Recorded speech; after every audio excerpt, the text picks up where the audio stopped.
Hey guys, நம்ம இன்னைக்கு இந்த வீடியோவில் எதை பற்றி பார்க்க போகிறோம் அப்படின்னா, டைரக்ட் டாக்ஸேஷனுக்கு வந்து ஜூன் 2025ல ஒரு சூப்பரான ஒரு லேட்டஸ்ட் பிளான் சொல்லுங்கள் ப்ரோ அப்படின்னு சொல்லிட்டு ஸ்டூடெண்ட்ஸ் நிறைய பேர் கேட்டிருந்தீங்க. ஸோ அது எப்படி ப்ரிப்பேர் பண்ணோம் என்னங்கிறத வந்து நம்ம இப்போ இந்த வீடியோவில் வந்து நம்ம பிளானாக வந்து நம்ம பார்க்கலாம். உங்களுக்கு நீங்கள் செல்ஃப் ஸ்டடி பண்ணுற ஸ்டூடெண்ட்டாக இருந்தீங்கன்னா, எனக்கு அது ரொம்ப கம்ஃபர்டபுளாகவே இல்லை ப்ரோ இந்த டைரக்ட் டாக்ஸேஷன் அப்படின்னு நீங்கள் நினச்சிங்கன்னா, நீங்கள் தாராளமாக நம்ம எம்கே அகாடமியில் வந்து பார்த்தீங்கன்னா கிளாஸஸ் வந்து நம்ம ஸ்டார்ட் பண்ண போகிறோம். அது வேணால் நீங்கள் ஜாயின் பண்ணிக்கலாம். எப்போ இருந்துன்னா March 17, அதாவது கம்மிங் மண்டே. ஓகேங்களா, கம்மிங் மண்டே. டைமிங் வந்து ஈவினிங் 6:05லேருந்து நைட் 8:25 வரைக்கும் இந்த கிளாஸஸ் வந்து இருக்கும். உங்களுக்கு தேவைப்பட்டுச்சுன்னா தாராளமாக வந்து நீங்கள் ஜாயின் பண்ணிக்கலாம். ஆனால் இன்னொன்று என்ன அப்படின்னு சொல்லி பார்த்தீங்கன்னா, 60% சீட்ஸ் வந்து ஆல்ரெடி ஃபுல் ஆயிடுச்சு. இன்னும் 40% சீட்ஸ் மட்டும் தான் உங்களுக்கு வந்து இருக்குது. ஸோ அதனால் நீங்கள் தாராளமாக என்ன பண்ணிக்கலாம்னா, வேணும்னா வந்து ஜாயின் பண்ணிக்கோங்க. ஓகே, இந்த கிளாஸ் மட்டும் தான் இருக்குது அப்புறம் குரூப் 1க்கு அப்படின்னா குரூப் 2க்கு இன்னொரு கிளாஸஸ் இருக்குது. அதாவது management accounting for group 2. Okay, classes from March 17. Timing வந்து பார்த்தீங்கன்னா மார்னிங் 5:50லேருந்து 8:10 வரைக்கும் வந்து உங்களுக்கு டைமிங் இருக்குது. இந்த சப்ஜெக்ட்ஸும் வேணும்னா நீங்கள் தாராளமாக அட்டன் பண்ணிக்கலாம். இப்போ வந்து பார்த்துக்கிட்டிங்க அப்படின்னா, இது வரைக்கும் நீங்கள் நம்ம கிளாஸஸ் அட்டன் பண்ணது இல்லைன்னா கிளாஸ் எப்படி இருக்கும் அப்படிங்கிறதெல்லாம் உங்களுக்கு தெரியல அப்படின்னா, நீங்கள் பண்ண வேண்டியது ஃபஸ்ட்டு ஒன்று தான். நம்ம சேனலில் வந்து நம்ம ஆல்ரெடி ஷார்ட்ஸ் போட்டுருக்கோம். டேரெக்டாக நம்ம வீடியோ எப்படி இருக்குன்னு, கிளாஸ் எப்படி இருக்கும் அப்படிங்கிறத நீங்கள் தெரிஞ்சுக்கணுன்னா, உங்களுக்கு டெமோ கிளாஸு அப்படிங்கிறலாம் உங்கள் டவுட் இருக்கலாம், இப்படி வாங்கலாமா அப்படிலாம் இருக்கும்ல. ஃபஸ்ட்டு நீங்கள் ஒன்று பண்ணுங்கள், நம்ம சேனலில் வந்து நீங்கள் கிளிக் பண்ணி அதில் ஷார்ட்ஸ் மட்டும் போய் பாருங்கள். அதில் வந்து ஸ்டூடெண்ட்ஸோட ஃபீட்பேக்ஸ் இருக்கும். அவங்க அச்சீவ் பண்ணியிருப்பாங்க. ஆக்சுவலி அவங்களுக்கு வந்து அந்த ஷீல்டு கொடுத்து வித் பேரண்ட்ஸோடு இருப்பாங்க. அதெல்லாம் நீங்கள் பார்த்துட்டு அவங்க ஸ்டூடெண்ட்ஸோட ஃபீட்பேக்ஸையும் கேட்டுட்டு அந்த வீடியோஸ்லேயே பார்த்துக்கலாம். நீங்கள் ஃபீட்பேக்ஸ் அவங்க சொல்லியிருப்பாங்க. அதெல்லாம் உங்களுக்கு கம்ஃபர்டபுளாக இருந்துச்சுன்னா நீங்கள் தாராளமாக வந்து ஃபஸ்ட்டு நேம்ஸ் வந்து கன்ஃபார்ம் பண்ணிக்கலாம். அட் த சேம் டே உங்களுக்கு வந்து பார்த்தீங்கன்னா 2 கிளாஸஸ் வந்து நமக்கு ஸ்டார்ட் பண்ண போகிறோம். ஸோ இந்த 2 கிளாஸஸ்மே உங்களுக்கு வேணால் நீங்கள் தாராளமாக வந்து நீங்கள் ஜாயின் பண்ணிக்கலாம். இப்போ வந்து பார்த்துக்கிட்டிங்க அப்படின்னா, நம்ம என்ன பண்ணலாம்னா, இந்த இதோட ஸ்டடி மெட்டீரியல் நம்ம பார்க்கலாம். டைரக்ட் டாக்ஸேஷனோட ஸ்டடி மெட்டீரியல் வந்து நம்ம பார்க்கலாம். டைரக்ட் டாக்ஸேஷனுக்கு வந்து நல்லா ஞாபகம் வச்சுக்கோங்க. இந்த டைரக்ட் டாக்ஸேஷனுக்கும் இன்டைரக்ட் டாக்ஸேஷனுக்கும் சேர்ந்து தான் நீங்கள் புக் வாங்குற மாதிரி இருக்கும். வேணும்னா புக்கு தேவைப்படுச்சுன்னா ஆன்லைனில் நீங்கள் புக் பர்ச்சேஸ் பண்ணிக்கலாம். டைரக்ட் டாக்ஸேஷன் நீங்கள் புக் ஆர்டர் போட்டிங்கன்னா direct taxation and indirect taxation ரெண்டுக்கும் சேர்த்து வந்து ₹600 ப்ளஸ் போஸ்டல் சார்ஜஸ் ஒரு 700 மொத்தமாக சார்ஜ் பண்ணுவாங்க. இதை போட்டுருக்காங்க பார்த்தீங்களா, direct and indirect taxation 2 books ரெண்டுக்கும் சேர்த்து தான் நீங்கள் பண்ணுற மாதிரி இருக்கும். எனக்கு டைரக்ட்டுக்கு மட்டும் போதும்லாம் நீங்கள் பிரித்து பண்ண முடியாது. ரெண்டுக்கும் சேர்த்து தான் 600.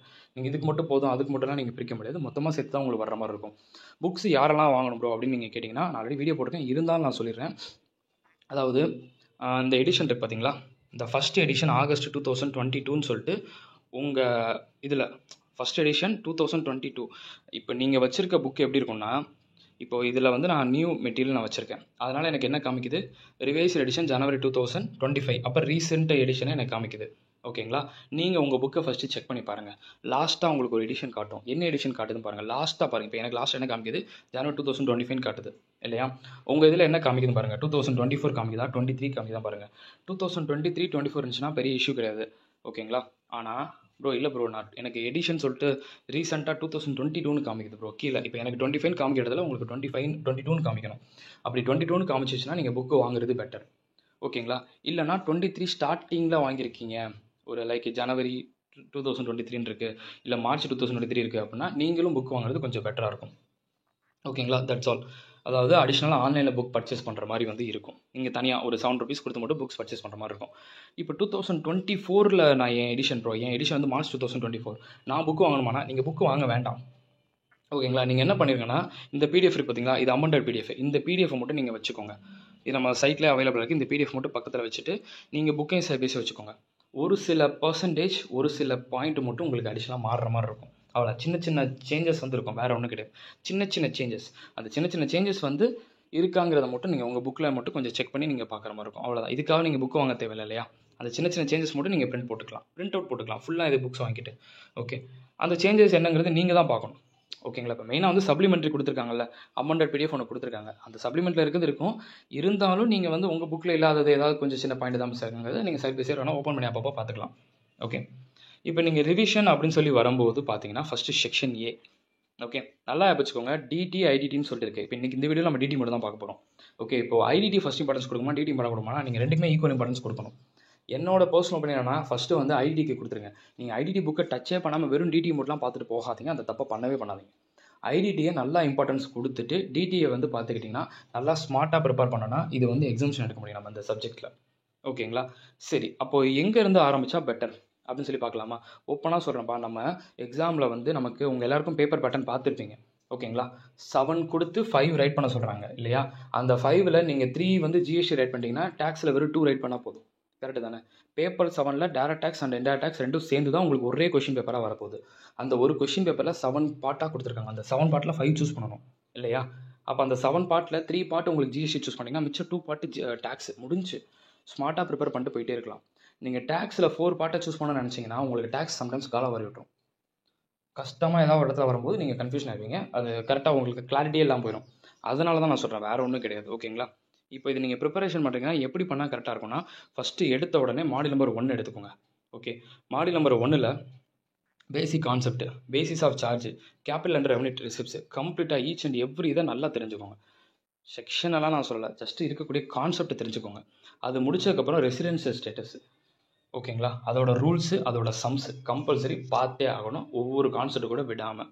அடுத்து ஸ்கோப் ஆஃப் டோட்டல் இன்கம்னு ஒன்று இருக்குது. அந்த ஸ்கோப் ஆஃப் டோட்டல் இன்கம்ங்கிறது நம்ம டேக்ஸ் லைபிலிட்டி எவ்வளோ பே பண்ணணும்னு சொல்லிட்டு அந்த லிமிட் இருக்குது பார்த்தீங்களா, ஸ்லாப் ரேட்டு, அந்த கான்செப்ட். ஸோ அப்போ என்ன பண்ணணும், அந்த கான்செப்டை கம்பல்சரி நீங்கள் பார்த்தே ஆகணும். ஓகேங்களா, ஏன்னா அதுதான் மெயின் நமக்கு. இப்போ உங்கள் புக்கில் நீங்கள் செக் பண்ணிக்கலாம், இந்த பிடிஎஃப்ல இருக்கிறதும் உங்கள் புக்கில் இருக்கிறதும் ஸ்லாப் ரேட் கரெக்டாக இருக்காங்கிறத நீங்கள் செக் பண்ணிக்கோங்க. ஓகேங்களா, அதெல்லாம் கொஞ்சம் பார்த்து கொஞ்சம் கன்சிடர் பண்ணுறது பெட்டர். சரிங்களா. நீங்கள் எதுவுமே தெரியாமல் நீங்களே ப்ரிப்பேர் பண்ணிட்டு ஸ்லாப் ரேட்டை மாற்றி படிச்சிடக்கூடாது. அதுக்காக தான் சொல்கிறேன். அதுக்காக தான் நான் அந்த புக்கு கான்செப்ட் வச்சு நான் சொல்கிறேன், பிடிஎஃப் கம்பேர் பண்ணுங்கன்ட்டு. அக்ரிகல்ச்சர் இன்கம் 1.3ல் அக்ரிகல்ச்சர் இன்கம் இருக்குது. இந்த சம் கேட்கறதுக்கான சான்சஸ் வந்து இருக்குது. ஸோ அதனால் இந்த டாபிக் கொஞ்சம் இம்பார்ட்டன்ஸ் கொடுத்து பாருங்கள். அக்ரிகல்ச்சர் இன்கம் பொறுத்த மட்டும் புக்கில் இருக்க சம் மட்டும் பத்தாது, நீங்கள் புக்கையும் தாண்டி பாஸ்ட் இயர் கொஷின் பேப்பர் கொஞ்சம் ரெஃபர் பண்ணுங்கள். ஏன்னா அதில் இருக்கக்கூடிய சம்ஸ் பார்க்கும்போது உங்களுக்கு இன்னும் கொஞ்சம் பெட்டராக வந்து இருக்கும். 1.4 சும்மா வெறும் கான்செப்ட் தான், அது வந்து மேபி வந்தால் ஒரே ஒரு 1 வேர்டு வேணால் வரலாம், அவ்வளோதான், வேறு ஒன்றும் கிடையாது. அடுத்து மாடல் நம்பர் 2 வந்துருங்க. மாடல் நம்பர் 2 பொறுத்த மட்டும் 2.1 சேலரி கம்ப்ளீட்டாக நீங்கள் தெரிஞ்சுக்கணும். இந்த கான்செப்ட் தெரியாமல் அந்த கான்செப்ட் தெரியாமல் அப்படிலாம் கிடையாது. Each and every concept, each and every rules and regulation எல்லாமே நீங்கள் தெரிஞ்சுக்கணும். இதுக்கு எக்ஸம்ஷன், இதுக்கு இதுன்னு அந்த ரூலை வந்து கம்ப்ளீட்டாக நீங்கள் தெரிஞ்சிருக்கணும். ஓகேங்களா. சேலரியை பொறுத்த மட்டும் அதுதான். ஓகே, சேலரியை பொறுத்த மட்டும் அதுதான். நீங்கள் அப்படி தான் வந்து நீங்கள் ப்ரிப்பேர் அப்படிங்கிறது நீங்கள் பண்ணணும். ஓகே, ப்ரிப்பரேஷன் பண்ணும்போது இப்போ நீங்கள் ஃபார் எக்ஸாம்பிள் பார்த்தீங்கன்னா, இப்போ நீங்கள் சேலரி எடுத்துக்கோங்களேன். இப்போ நம்ம இதில் வந்து நமக்கு சேலரி எடுத்துக்கிட்டிங்கன்னா, இப்போ நமக்கு சேலரி வந்து பார்த்துக்கிட்டிங்கன்னு வச்சுக்கோங்களேன், நிறையா லிமிட்ஸாக வச்சு நம்ம கொடுத்துருப்பாங்க இல்லையா. எக்ஸாம்டடு, பார்ஷியல் எக்ஸாம்டட், ஃபுல்லி எக்ஸாம்டட், அது இதுன்னு சொல்லியிருக்காங்கல்ல. ஈச் அண்ட் எவ்ரி மொதல் ஃபார்மெட்டை பார்க்கணும் நம்ம. ஃபார்மெட்டிங் இதுதான் ஃபார்மெட்டு, இந்த ஆர்டரில் தான் நமக்கு இருக்குது இல்லையா. அப்போ இதுக்கப்புறம் என்ன சொல்கிறாங்க, ஒவ்வொரு கான்செப்டாக நமக்கு சொல்கிறாங்க. கிராஜுவிட்டி, இப்போ கிராஜுவிட்டி எப்படி பார்க்கணும் அப்படின்னு சொல்கிறாங்களா. அடுத்து வந்து பார்த்துக்கிட்டிங்கன்னா, கிராஜுவிட்டி முடிச்சதுக்கப்புறம் லீவ் சேலரி, அப்போ லீவ் சேலரி என்ன மாதிரி ஃபாலோ பண்ணணும் அப்படின்னு சொல்கிறாங்க. அடுத்து பென்ஷன் என்ன சொல்கிறாங்க, ரெட்ரென்ச்மெண்ட் என்ன சொல்கிறாங்க, ஆன்யூட்டி. ஓகே, அடுத்து அலவன்சஸ் வந்து எந்தெந்த மாதிரிலாம் நமக்கு சொல்லியிருக்காங்க. ஹச்ஆர்ஏ என்ன சொல்கிறாங்க. ஓகே, ஹச்ஆர்ஏக்கு எப்படி ஃபாலோ பண்ண சொல்லியிருக்காங்க, அதுக்கு என்ன ரூலு. ஓகே, அதை ஃபுல்லாக கம்ப்ளீட்டாக நீங்கள் வந்து பார்த்துக்கணும். ஓகேங்களா, அந்த ஃபுல்லாக கம்ப்ளீட்டாக வந்து நீங்கள் பார்த்துக்கணும். அதே மாதிரி புக்கில் நீங்கள் ப்ரிப்பேர் பண்ணும்போது இதை கொஞ்சம் பாருங்கள். இந்த பாயிண்ட்லாம் இருக்குது பார்த்தீங்களா, அந்த பாயிண்ட்டை கொஞ்சம் கன்சிடர் பண்ணுங்கள். Opt for old regime, opt for new regime இருக்குது, அந்த பாயிண்ட்லாம் கொஞ்சம் கன்சிடர் பண்ணுங்கள். ஓகேங்களா. ஏன் ப்ரோ அப்படின்னா, இப்போ எக்ஸாம் பாயிண்ட் ஆஃப் வியூ நீங்கள் டிஃப்ரென்ஷியேட் பண்ணுற மாதிரி இருக்கும். அது ஏன்னு சொல்லிடுறேன். ஃபஸ்ட்டு வந்து நீங்கள் நல்லா வச்சுக்கோங்க, எல்லா சம்மையுமே கம்ப்ளீட்டாக நீங்கள் ப்ரிப்பேர் பண்ணிடணும். ஓகேங்களா, ஃபுல்லாக கம்ப்ளீட்டாக ப்ரிப்பேர் பண்ணிவிட்டு, அதாவது சேலரி பொறுத்த மட்டும் சொல்கிறேன், சேலரி பொறுத்த மட்டும் நீங்கள் ஃபுல்லாக ப்ரிப்பேர் பண்ணிவிட்டு, அதில் வந்து பார்த்துக்கிட்டிங்கன்னா ஒவ்வொரு அலவன்சஸில் வந்து ஒரு சில அலவன்சஸ் வந்து ஓல்டு ரெசிமுக்கு மட்டும் அவைலபிள் போட்டிருப்பாங்க, ஒரு சில அலவன்சஸ் வந்து போத் ரெசிமுக்குமே அவைலபிள் போட்டிருப்பாங்க. அது தனியாக லிஸ்ட்டு போட்டுருங்க. ப்ரிப்பேர் பண்ணும்போது கம்ப்ளீட்டாக பாருங்கள், ஓல்டு நியூலாம் பார்க்காதீங்க. ப்ரிப்பேர் பண்ணும்போது ஃபுல்லாக பாருங்கள், ஹச்ஆர்ஏ ஃபுல்லாக பாருங்கள், இஏ ஃபுல்லாக பாருங்கள், எல்லாமே ஃபுல்லாக பாருங்கள். கம்ப்ளீட்டாக ஈச் அண்ட் எவ்ரி கான்செப்டை தெரிஞ்சு முடிச்சுட்டு கடைசியாக ஒரு பேப்பர் எடுத்துக்கோங்க. பேப்பர் எடுத்துகிட்டு நீங்கள் பார்த்த இதெல்லாம் இருக்குல்ல, ஒவ்வொரு அலவன்ஸ் இருக்குல்ல. இப்போ டிரான்ஸ்போர்ட் அலவன்ஸ்னால் ஓல்டு ரெசிம்கா நியூ ரெசிம்கா இல்லை ரெண்டுக்குமே வா அப்படிங்கிறத கொஞ்சம் மார்க் பண்ணி வச்சுக்கோங்க. ஓகேங்களா, ஏன் இதெல்லாம் நம்ம சொல்கிறோங்கிறத நீங்கள் இப்போ தெரிஞ்சுப்பீங்க. இப்போது அதுக்கடுத்து வந்து பார்த்துக்கிட்டிங்கன்னா, நமக்கு இப்போ நான் சொன்னேன்ல, உங்கள் புக்கில் வந்து இப்போ சில பாயிண்ட் வந்து ஏதாவது இடத்துல இப்போ அமெண்டட் ஆகிருக்கு, அது வந்து சில இது உங்கள் இதில் இல்லாமல் இருக்கும் அப்படின்னு நான் சொன்னேன். ஓகே, மேபி அது கட்டாக இருந்திருக்கலாம், இல்லாமல் இருக்கிறோம், ஏன்னா ஓல்டு புக்கு அப்படிங்கும்போது நான் சொன்னேன்ல. என்ன கான்செப்ட் அப்படின்னா, நமக்கு இப்போ இதில் பார்த்துக்கிட்டிங்கன்னா ஸ்டாண்டர்ட் டிடக்ஷன் சொல்லிட்டு ஒன்று இருக்குது இல்லையா. இந்த இருக்குது பாருங்கள், பேஜ் நம்பர் 147 ஸ்டாண்டர்ட் டிடக்ஷன் சொல்லிட்டு நம்ம இருக்குது. இப்போ நீங்கள் 2024 புக்கு 23 புக் வச்சுருந்தீங்கன்னா இந்த பாக்ஸ் உங்கள் புக்கில் இருக்காது, இந்த பாக்ஸ் உங்களோட புக்கில் இருக்காது. ஏன்னா பாருங்களேன், நீங்கள் ஓல்டு ரெசிம் கான்செப்ட்டில் போனீங்கன்னா உங்களுக்கு டிடக்ஷன் 50,000, இல்லை நீங்கள் நியூ ரெசிம் கான்செப்ட்டில் போனீங்கன்னா உங்களோட டிடக்ஷன்ஸ் வந்து 75,000 அப்படின்னு சொல்லியிருக்காங்கல்ல. இந்த பாக்ஸு உங்கள் புக்கில் இருக்காது. ஓகே, இந்த மாதிரி சின்ன சின்ன கான்செப்டை வந்து நீங்கள் என்ன பண்ணுற மாதிரி இருக்கும்னா மாற்றிக்கிற மாதிரி இருக்கும். நீங்கள் 2023-24 புக் வச்சுருந்தீங்கன்னா இந்த மாதிரி பாயிண்ட்லாம் இருக்காதுல்ல, இதை மட்டும் நீங்கள் என்ன பண்ணுற மாதிரி இருக்கும்னா பண்ணணும்னா அடிஷ்னலாக வந்து மார்க் பண்ணுற மாதிரி இருக்கும். இதுக்காக நீங்கள் புக் வாங்க தேவையில்லை. கரெக்டாக? அதனால தான் சொல்கிறேன். இப்போ நீங்கள் 2023 டிசம்பரில் புக் வாங்கியிருக்கீங்கன்னா மறுபடியும் இப்போ 2025க்கு நம்ம புக் வாங்கணும்னா இப்போ தான் ஷார்ட்டாக தான் இருக்குது, அதுக்குள்ளே இது புக் வாங்கிட்டு அப்போ என்ன பண்ணுற மாதிரி இருக்குன்னா இந்த பிடிஎஃபையும் உங்கள் கையில் வச்சுருக்க புக்கையும் கம்பேர் பண்ணும்போது இந்த டேப்லர் காலம் இல்லாமல் இருக்குமா? அப்போ இந்த டேப்லர் காலமை வந்து நீங்கள் என்ன பண்ணிக்கோ உங்கள் புக்கில் நீங்கள் மார்க் பண்ணுற மாதிரி இருக்கும். இவ்வளோ தான். Okay, that's all. சரி, இப்போ இந்த வீடியோ கொஞ்சம் லென்த்தாக தான் இருக்கும், ஸோ கொஞ்சம் அட்ஜஸ்ட் பண்ணிக்கோங்க. இப்போ பார்த்துக்கிட்டிங்க அப்படின்னா உங்களுக்கு வந்து இந்த ஸ்கோப் ஆஃப் டோட்டல் இன்கம் அப்படின்னு நம்ம சொல்கிறோம்ல. ஓகே, அதாவது அக்ரிகல்ச்சர் இன்கமுக்கு முன்னாடி உங்களுக்கு ஸ்கோப் ஆஃப் டோட்டல் இன்கம் சொன்னேன். அந்த டோட்டல் இன்கம் வந்து உங்கள் புக்கில் கொஞ்சம் கரெக்டாக இருக்காங்கிறத மட்டும் பார்த்துக்கோங்க. அதாவது ஸ்லாப் ரேட்டு. ஓகே, இப்போ இங்கே இருக்குது பார்த்தீங்களா, இது என்ன சொல்லியிருக்காங்க? Rate of tax under the old tax regime. Okay, under the old tax regime. நல்லா ஞாபகம் வச்சுக்கோங்க. 115 BAC சப்செக்ஷன் 6ன்னு சொல்லியிருக்கு இதில். ஓகேங்களா, அதை நல்லா பார்த்துக்கோங்க. அதே மாதிரி வந்து பார்த்துக்கிட்டிங்கன்னா நெக்ஸ்ட்டு வந்து உங்களுக்கு அடுத்து வந்து பார்த்தீங்கன்னா கீழே இன்னொன்று கொடுத்துருக்காங்க பாருங்கள். இது என்ன சொல்லியிருக்காங்க பாருங்கள், டிஃபால்ட் டேக்ஸ் ரிஜிம் சொல்லிட்டு நியூ டேக்ஸ் ரிஜிம் சொல்லிட்டு அது தனியாக கொடுத்துருக்காங்க. இதோட ஸ்லாப்ஸும் கரெக்டாக இருக்காங்கிறத மட்டும் கொஞ்சம் கன்சிடர் பண்ணுங்கள். உங்கள் எக்ஸாம் பாயிண்ட் ஆஃப் வியூ நல்லா ஞாபகம் வச்சுக்கோங்க ஃப்ரெண்ட்ஸ். மறுபடியும் நான் சொல்கிறேன், எக்ஸாம் பாயிண்ட் ஆஃப் வியூ நீங்கள் இப்போ சேலரிக்கு ப்ரிப்பேர் பண்ணீங்க. ஓகேங்களா, சேலரிக்கு நீங்கள் ப்ரிப்பேர் பண்ணும்போது உங்கள் எக்ஸாமில் எப்படி கேட்பாங்கன்னா compute salary and taxable income under the, அதாவது என்ன சொல்கிறேன்னா ஓல்டு டேக்ஸ் ரிஜிம் ஃபாலோ பண்ணுங்கள் அப்படின்னு சொன்னாங்கன்னா அப்போ ஒரு ரூல் வரும். நியூ டேக்ஸ் ரிஜிம் ஃபாலோ பண்ணுன்னு சொன்னால் அப்போ ஒரு ரூல் வரும். அதனால தான் நான் சொல்கிறேன், சேலரி நீங்கள் ப்ரிப்பரேஷன் பண்ணும்போது ஸ்டார்டிங்லேருந்து சேலரி நல்லா ப்ரிப்பேர் பண்ணிடுங்க. ஃபஸ்ட்டு சேலரி கம்ப்ளீட்டாக ப்ரிப்பேர் பண்ணிடுங்க. ப்ரிப்பேர் பண்ணிவிட்டு ஃபுல்லாக சாப்டர் முடிச்சக்கப்புறம் ஒரு பேப்பர் எடுத்துக்கோங்க. பேப்பர் எடுத்துகிட்டு என்ன பண்ணுங்கன்னா எதெல்லாம் ஓல்டு ரிஜிம் எதெல்லாம் நியூ ரிஜிம்க்கும் வரும் அப்படிங்கிறத நீங்கள் டிஃப்ரென்ஸ் பண்ணி வச்சுக்கோங்க. ஏன் சொல்கிறேன்னா எக்ஸாம் பாயிண்ட் ஆஃப் வியூ இப்போது நியூ ரிஜிம் ஃபாலோ பண்ணுன்னு சொன்னாங்கன்னா சில இதெல்லாம் எக்ஸாம்ஷன் கிடையாது நமக்கு. அதெல்லாம் வந்து பார்த்தீங்கன்னா டேக்ஸபிள்ங்கிற கான்செப்ட்டில் போயிடுது இல்லையா? அப்போ தான் நீங்கள் டிஃப்ரென்ஷியேட் பண்ணிக்கிற மாதிரி இருக்கும். அப்போ உங்கள் கொஷின் பேப்பர்லேயே மென்ஷன் பண்ணிடுவாங்க, follow new tax regime, follow old tax regime சொல்லுவாங்க. இப்போ டிஃபால்ட் டேக்ஸ் ரிஜிம்னா இதுதான் டிஃபால்ட் டேக்ஸ் ரிஜிம். நீங்கள் வந்து பார்த்துக்கிட்டிங்கன்னா இங்கே சீனியரு சூப்பர் சீனியரு எதுவுமே எடுக்க மாட்டீங்க. டிஃபால்ட்டாக 3 lakhs லிமிட் வச்சு ஒர்க் அவுட் பண்ணுவீங்க இல்லையா? அதே இது வந்து பார்த்துக்கிட்டிங்கன்னா இங்கே வந்து என்ன பண்ணுறோன்னா இது old tax regime. Senior super senior அதுன்னு சொல்லிட்டு பார்ட்டாக வந்து நீங்கள் எடுக்கிறீங்க. இது ஓல்டு டேக்ஸ் ரிஜிம். உங்கள் கொஷின் பேப்பரில் ஓல்டுன்னு சொல்லி கேட்குறக்கான சான்ஸ் இருக்குது, டிஃபால்ட் டேக்ஸ் ரிஜிம் கேட்குறக்கான சான்ஸ் இருக்குது. அப்போ அதனால் நம்ம ஆன்சர் மாறுமானா ஸ்லாப் ரேட் இந்த இருக்குது பார்த்தீங்களா, இந்த பர்சன்டேஜ் வைஸ் வந்து மாறும். அதே மாதிரி உங்களுக்கு சில இது எக்ஸம்ஷன் சில இது எக்ஸம்ஷன் இல்லாமையும் போகும். அதனால தான் அந்த கொஸ்டின் பேப்பரில் கொஞ்சம் கேர்ஃபுல்லாக பார்க்கணுன்னா இன்றைக்கி டேட்டில் நம்ம ப்ரிப்பேர் பண்ணும்போது கேர்ஃபுல்லாக நம்ம ப்ரிப்பேர் பண்ணணும். ஃபுல்லாக கம்ப்ளீட்டாக ப்ரிப்பரேஷன் பண்ணிவிட்டு பேப்பர் எடுத்து மட்டும் கம்பேரிசன் பண்ணி வச்சுக்கோங்க அப்படிங்கிறத நான் சொல்கிறேன். ஓல்டுன்னு சொன்னால் இந்த ரூலு, நியூன்னு சொன்னால் அந்த ரூலு, அவ்வளோதான். செக்ஷனை மட்டும் கொஞ்சம் பார்த்து வச்சுக்கோங்க. அதனால் வந்து ஃபஸ்ட்டு என்ன பண்ணிடுங்கன்னா சேலரியெல்லாம் வந்து நீங்கள் ப்ரிப்பேர் பண்ணிங்கன்னா சும்மா வந்து பார்த்தெல்லாம் பத்தாதுப்பா, நோட்ஸ் வச்சுக்கணும். நோட்ஸு பக்காவாக என்ன நோட்ஸ்லாம் வச்சுக்கணும் பக்காவாக நீங்கள் கிளியராக வச்சுக்கணும். ஓகேங்களா? சேலரினா ஹச்ஆர்ஏக்கு என்ன ரூலு, இஏக்கு என்ன ரூலு, ஆர்பிஎஃப் பிபிஎஃப் எஸ்பிஎஃப்னு சொல்கிறீங்களா, எல்லாத்தோட ரூல் எதுக்கு என்னென்ன எடுப்போம் அப்படிங்கிற ஒரு நோட்ஸை ஃபாலோ பண்ணால் மட்டும்தான் சேலரியில் நீங்கள் மார்க் வாங்க முடியும். நீங்கள் சும்மா வந்து புக்கில் இருக்கக்கூடிய சம்மை நான் அப்படியே பார்த்துட்டு போகிறேன் அப்படின்னா சேலரியில் நீங்கள் நல்ல மார்க்ஸ்லாம் ஸ்கோர் பண்ண முடியாது. சேலரியில் நல்ல மார்க்ஸ் ஸ்கோர் பண்ணணும்னா நீங்கள் ஃபார்மெட்டில் கிளியராக இருக்கணும். அப்போ ஃபார்மெட்டில் கிளியராக இருக்கணும்னா நம்ம கிட்டத்தட்ட ஒரு 7 pages 8 pagesக்கு நோட்ஸ் எடுக்கணும். கண்டிப்பாக வந்துடும். ஹச்ஆர்ஏ எல்லாத்துக்கும் லிஸ்ட்டு போடும்போது அவ்வளோ நோட்ஸ் தேவைப்படும். அதனால தான் சொல்கிறேன் நோட்ஸ் எடுத்துக்கோங்க. ஃபஸ்ட்டு சேலரிக்கு ஒவ்வொரு டாபிக் ப்ரிப்பேர் பண்ண நோட்ஸ் வச்சுக்கோங்க. சரிங்களா? சேலரியை நல்லா ப்ரிப்பரேஷன் பண்ணி முடிச்சுட்டு house property. Okay, house property முடிச்சதுக்கப்புறம் நெக்ஸ்ட்டு வந்து பிஜிபிபியை பொறுத்த மட்டும் நான் ஒன்றே சொல்லிடுறேன். பிஜிபிபி பார்க்குறதுக்கு உங்களுக்கு பெருசாக டைம் இல்லைன்னா நான் சொல்கிற மாதிரி பண்ணுங்கள்.